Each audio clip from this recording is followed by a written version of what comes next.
ഇപ്പോൾ ബീഹാറിൽ നിന്ന് ഉള്ള വിവരങ്ങളുമായി സിബി കൂടെ ചേരുന്നുണ്ട്. ഗുഡ് മോർണിംഗ് കേരളത്തിനൊപ്പം എന്നാണ് മനസ്സിലാക്കുന്നത്. അവിടെയും 5 മണ്ഡലങ്ങളിലാണ് ഇന്ന് വോട്ടെടുപ്പ് ആരംഭിച്ചിട്ടുള്ളത്. നിരവധി ശ്രദ്ധാകേന്ദ്രമായ മണ്ഡലങ്ങളുണ്ട്. ഏറ്റവും പ്രധാനപ്പെട്ട വോട്ടെടുപ്പ് നടക്കുന്ന ശ്രദ്ധാകേന്ദ്രമായ മണ്ഡലങ്ങളുണ്ട്. സിബി എത്തിയിട്ടുണ്ട്. സിബി, വോട്ടെടുപ്പ് രാവിലെ തന്നെ ആരംഭിച്ചു എന്നാണ് മനസ്സിലാക്കുന്നത്. നീണ്ട ക്യൂ കാണാൻ കഴിയുന്നുണ്ട്. ഈ പോളിംഗ് ശതമാനം സ്വതവേ 60% താഴെ നിൽക്കുന്ന മണ്ഡലങ്ങളാണ് ബീഹാറിലുള്ളത്. ഈ ഒരു ശതമാന കണക്കിൽ ഏറ്റക്കുറച്ചിലുകൾ ഉണ്ടാകുമെന്ന പ്രതീക്ഷ മുന്നണികൾക്കുണ്ട്. എന്താണ് ഇപ്പോൾ അവസാന നിമിഷം, ഇന്നലെ നിശബ്ദ പ്രചാരണത്തിന്റെ വേളയിലൊക്കെ മുന്നണികളുടെ പ്രധാന പ്രതീക്ഷകൾ, ഇന്ന് ജനങ്ങൾ പറയുന്നത്? Kavya, good morning. ഞാനിപ്പോൾ നിൽക്കുന്നത് ബീഹാറിലെ ഏറ്റവും ഒരു പ്രധാനപ്പെട്ട മണ്ഡലമായ ബെഗുസരായിലാണ്. ഇന്നിപ്പോൾ നടക്കുന്ന 5 ഈ ലോക്സഭാ മണ്ഡലങ്ങളിൽ ഏറ്റവും അധികം പ്രാധാന്യമുള്ള, അല്ലെങ്കിൽ ഏറ്റവും കൂടുതൽ ശ്രദ്ധാകേന്ദ്രമായ മണ്ഡലം. പ്രത്യേകിച്ച് BJP സ്ഥാനാർത്ഥി കേന്ദ്രമന്ത്രി കൂടിയായ ഗിരിരാജ് സിംഗ് ആണ്. അതോടൊപ്പം തന്നെ CPI ഇടതുപക്ഷ പാർട്ടിയും BJPയും തമ്മിൽ നേർക്കുനേർ ഏറ്റുമുട്ടുന്ന ഒരു ലോക്സഭാ മണ്ഡലം കൂടിയാണ് ബെഗുസരായ്. അവിടെ CPIക്ക് വേണ്ടി അവധേഷ് കുമാർ റായ് ആണ് മത്സരിക്കുന്നത്. എന്തായാലും കഴിഞ്ഞ തവണ എല്ലാം തന്നെയും BJPക്ക് അനുകൂലമായി വോട്ട് ചെയ്ത ഒരു മണ്ഡലം കൂടിയാണ്. എങ്കിൽ പോലും ഇത്തവണ വളരെ വലിയ പ്രതീക്ഷയിലാണ് ഇടതുപക്ഷ പാർട്ടികൾ ഉള്ളത്. ഞാനിപ്പോൾ നിൽക്കുന്നത് ഇവിടെ രാജാബാര എന്ന ഒരു സ്ഥലത്താണ്. രാജാബാരയിലെ ഒരു വിദ്യാലയത്തിനടുത്താണ് ഇപ്പോൾ നിൽക്കുന്നത്. അവിടെ സ്കൂളിൽ ഇപ്പോൾ നമുക്ക് ദൃശ്യത്തിൽ കാണാം, ഒരു നീണ്ട നിര രാവിലെ തന്നെ ഉണ്ട്. 7 മണിക്ക് തന്നെ വോട്ടെടുപ്പ് ആരംഭിച്ചിട്ടുണ്ട്. രാവിലെ തന്നെ ഒരു വലിയ നീണ്ട നിര നമുക്കിപ്പോൾ ദൃശ്യമാകുന്നുണ്ട്. പ്രത്യേകിച്ച് നമുക്കറിയാം, ഇപ്പോൾ ഒരു ചൂടുകാലമാണ്. ചൂടിന് മുമ്പ് തന്നെ ആളുകൾ എല്ലാം തന്നെ വന്ന് വോട്ട് ചെയ്യുന്ന ഒരു കാഴ്ചയായിരിക്കാം ഒരുപക്ഷെ ഉണ്ടാവുക. അതോടൊപ്പം തന്നെ രാവിലെ ജോലിക്ക് പോകുന്നവരെല്ലാം തന്നെയും രാവിലെ വോട്ട് ചെയ്തിട്ട് ജോലിക്ക് പോകുക എന്നുള്ള ഒരു തീരുമാനം കൂടെ ഉണ്ടാകാം. എന്തായാലും ഇന്നിപ്പോൾ രാവിലെ നമുക്ക് നോക്കുമ്പോൾ ഈ ഒരു പോളിംഗ് ബൂത്തിൽ വളരെ വലിയ നീണ്ട ക്യൂ തന്നെ ഉണ്ട്. സ്ത്രീകളും അതോടൊപ്പം തന്നെ മുതിർന്നവരും അടക്കമെല്ലാം തന്നെയും വളരെ വലിയ നീണ്ട ക്യൂ തന്നെ നമുക്ക് കാണാം. എന്തായാലും കഴിഞ്ഞ 3 ഘട്ടം എടുത്ത് പരിശോധിക്കുമ്പോൾ പൊതുവെ 60% താഴെയാണ് ബീഹാറിൽ പോളിംഗ് രേഖപ്പെടുത്തിയത്. ആദ്യഘട്ടത്തിൽ 48% അത് രണ്ടാം ഘട്ടത്തിൽ 58%, മൂന്നാം ഘട്ടത്തിൽ 59.1%. അങ്ങനെ 60% താഴെയായിരുന്നു ആദ്യം 3 ഘട്ടങ്ങളിലും പോളിംഗ് രേഖപ്പെടുത്തിയത്. അതുകൊണ്ട് തന്നെ വലിയ രീതിയിലേക്ക് ഒരു പോളിംഗ് ശതമാനം ഇത്തവണ ഉണ്ടാകുമോ എന്നുള്ളതാണ് ഏറ്റവും പ്രധാനമായി മുറ്റുനോക്കുന്നത്. എന്തായാലും ഈ തവണ പോളിംഗ് ശതമാനം കൂടുമെന്നുള്ളൊരു കണക്കൂട്ട് തന്നെയാണ് എല്ലാ മുന്നണികളും ഉള്ളത്.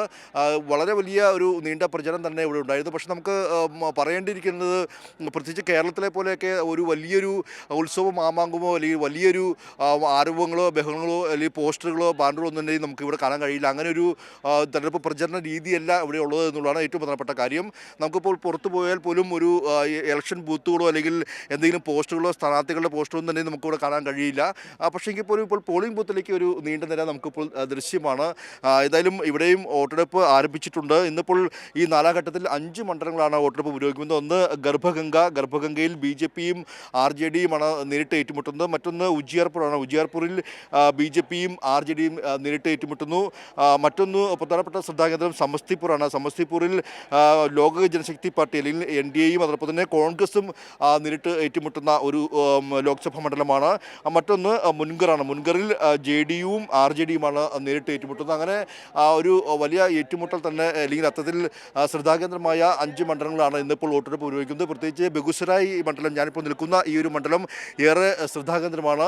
ഇടതുപക്ഷ പാർട്ടികൾക്ക് വേരുള്ള മണ്ണുകൂടിയാണ്. അതുകൊണ്ട് തന്നെ ഇടതുപക്ഷം വലിയ രീതിയിൽ ഒരു വിജയം പ്രതീക്ഷിക്കുന്ന മണ്ഡലം കൂടിയാണ് ഇത്തവണ. അവിടെ CPIയുടെ അവധേഷ് കുമാർ റായാണ് ഇവിടെ മത്സരിക്കുന്നത്.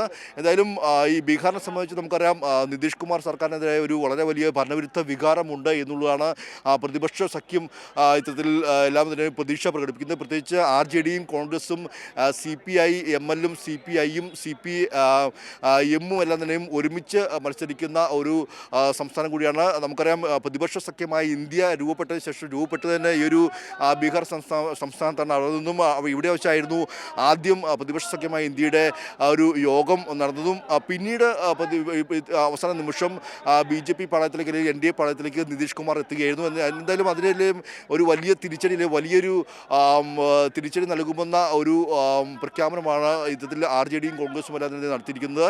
ഇവിടെ എല്ലാം തന്നെയും കൂടുതലും വരുമാന മാർഗം എന്ന് പറയുന്നത് കൃഷിയും കന്നുകാലി വളർത്തലും എല്ലാമാണ് ഇവിടുത്തെ ബീഹാറുകാരുടെ ഒരു വരുമാന മാർഗം. അവർ വളരെ വലിയ പ്രതിസന്ധികൾ നേരിടുന്നുണ്ട്.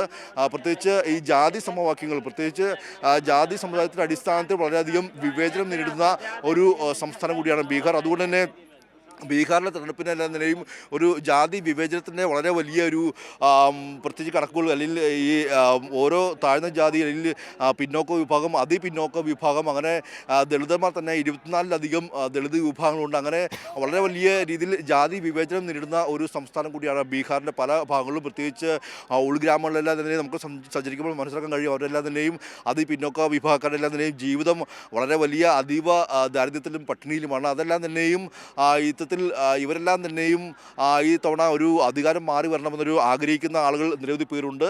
എന്തായാലും നമുക്ക് ബീഹാറിൽ ഏറ്റവും ശ്രദ്ധാകേന്ദ്രമാകുന്നതും നിതീഷ് കുമാർ വീണ്ടും പ്രതിപക്ഷ സഖ്യമായ ഇന്ത്യയിൽ നിന്നും വീണ്ടും NDA പാളയത്തിലെത്തിയ ശേഷം നടക്കുന്ന ഒരു തെരഞ്ഞെടുപ്പ് എന്ന ഒരു പ്രത്യേകത കൂടിയുണ്ട്.